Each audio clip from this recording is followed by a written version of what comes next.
Thank you for coming to the interview today. I'm very excited to hear what occurred on the island. Unfortunately, all the other boys didn't agree on coming in today. Well, thank you very much for having me today. It's my pleasure. Why don't you tell me exactly how you and the other boys ended up on the island? Well, we were flying in the plane, and we were flying in the plane 1 minute, and then in the next minute we were on this stranded island, and my face was in the sand, and I was in pain. And at that point, I thought I was the only one on the island. Well, it's a miracle that all you boys survived. How did you realize you were the only one alive? Well, after I woke up, I started to walk around the island just to kind of explore and try to either find some water because I was very thirsty. And this boy named Piggy, we all called him Piggy, we didn't get to find out what his real name was. But anyway, he came up to me and he was kind of a strange boy. So, me and him, we walked over to this bay area where we called the conch. And at that time, we saw these boys come up in these black robes, and this one boy in the lead, his name was Jack. He was, they called him the leader of the choir. Him and his choir walked up, and we introduced each other. We introduced to each other, and yeah. So, when you all found each other, did you guys come up with any plans or anything in hopes of being rescued? Well, yeah, we did. Our first plan, well, we started discussing, and we're like, okay, well, we need food, we need water. So we're like, okay, so this is going to be our HQ. We're going to call it the conch. So this is where we're going to go together, and whoever wants to discuss will come here. We'll all sit down. So after that, after we got our HQ, we said we need to create a signal fire. So this signal fire was going to signal any boats passing by or any planes so that they would see it and they would come rescue us. So we decided that we needed to get onto the top or the highest point on the island. So we moved to the top of this mountain, and then at that time, Jack me and Jack had some differences because Jack didn't really agree or wasn't really focused on doing this fire. Well, a signifier was a great idea. It's the first thing you should always do. And what conflicts exactly occurred between you and Jack? Well, we had many conflicts. My idea and my main priority was to get the signal fire going. Jack, at one point, totally forgot about the signal fire. I got really upset with him. He got really upset with me, and he started going off. His idea was, he said, we need to get meat, which I believe we didn't. We had fruit from the fruit tree where we stored, but he thought that we needed meat. It was fun, like we needed to survive. So he went off killing these pigs, and at first I think he wasn't okay with it, but then he started getting used to it, and he didn't care. And he started acting more savage and killing. Well, that isn't very good. So, getting under control and acting savage, what exactly was he doing? So after he left and he started killing more, he didn't do it just for food to survive. He did it for fun and games, which he called it. And he didn't really care, like I said, and he just went off, and he started dressing with less clothes, and he started painting his faces, and he thought that he couldn't just do this on his own, so he got more of the boys and a couple little-uns to join him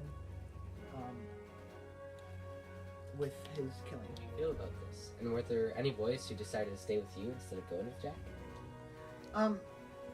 There were boys that stayed with me, like Piggy and Simon. We all thought that killing all these animals were a bad choice, and trying to build shelter and keep our fruit healthy and stuff and clean. And keeping the signal fire going was the main idea. So I did have some guys on my side, you could say, but most of them went on to the other side. So it was kind of half and half. Personally, how I felt that what Jack was doing was totally wrong and was not helping us at all with getting out of the island, or getting off the island. Excuse me, sorry.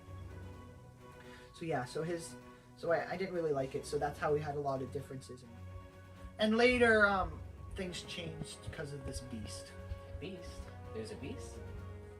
Okay, so this beast was something that all the boys, including myself, believed in. And to be completely honest with you, I was very frightened about it. The boys, well, Jack's cult came back and said that they thought that they saw this beast in the trees, in the grass, and they thought they heard noises from far away. They thought that this beast was living up in the mountain and stuff like that. They thought there was these things watching them, and they were just starting to freak out. So we were walking, and we were trying to go back up to our fire, and we all thought that there was this beast thing up there. So we tried to like get the fire down, tried to organize it a little better, but none of us would go over there because we were too scared. But then later we found out that it was just a dead parachutist. Oh, very interesting. So, our records show that a few boys didn't make it off the island and that they were killed there. What happened with that? That is true. The first one that passed away was a little him. He was a little boy with a birthmark on it. We didn't get to know his name. This was back when we started our first signal fire. It went a little bit out of control, and everything caught on fire, and the boy was just too slow to escape. The other couple of my friends passed away too. Piggy passed away.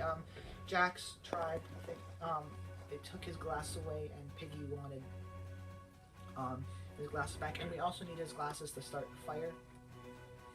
So he tried to go to Jack's little tribe thing on this rocky side of the island and try to reason with Jack, but then they didn't agree, and a boy named Roger hit a boulder down, crushed Piggy, and got washed away from the Simon never returned one night. I'm terribly sorry.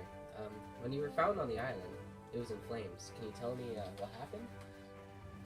Well, to keep a long story short, I was hiding from Jack's tribe, and Sam and Eric betrayed me and said I was hiding under like a couple of rocky area, and Jack and his tribe decided that they were going to smoke me out of it. So I had to think fast and I had to get out. So I got out, and by accident they lit up the whole jungle, and it was catching on fire, and I was running for my life because not only was the fire, like the forest on fire, but Jack and everyone was trying to kill me, and they tried to kill me with spears, and they wanted to cut my head off and hang it on the spear and stick it in the ground. So I was running for my life, jumping over rocks. I moved into a couple of pigs to try to distract them. It worked for a couple seconds. So then I was running. I finally got to the conch, and there was a Navy officer waiting for me, and just in time, they saved my life from Jack, and we were rescued off the island. Well, it's great that you were saved, and I have one final question for you. How did all of this affect you mentally and physically? Well, physically, I got some wounds, needed to be cleaned up. My bones were not, I almost had a broken arm. And mentally, I had PhD, so... PTSD? Oh, sorry, yeah, PTSD. So, thank you for that. Well, it was great having you on the show, and this interview went very well. I'm sure many people will be very inspired by your story. Thank you.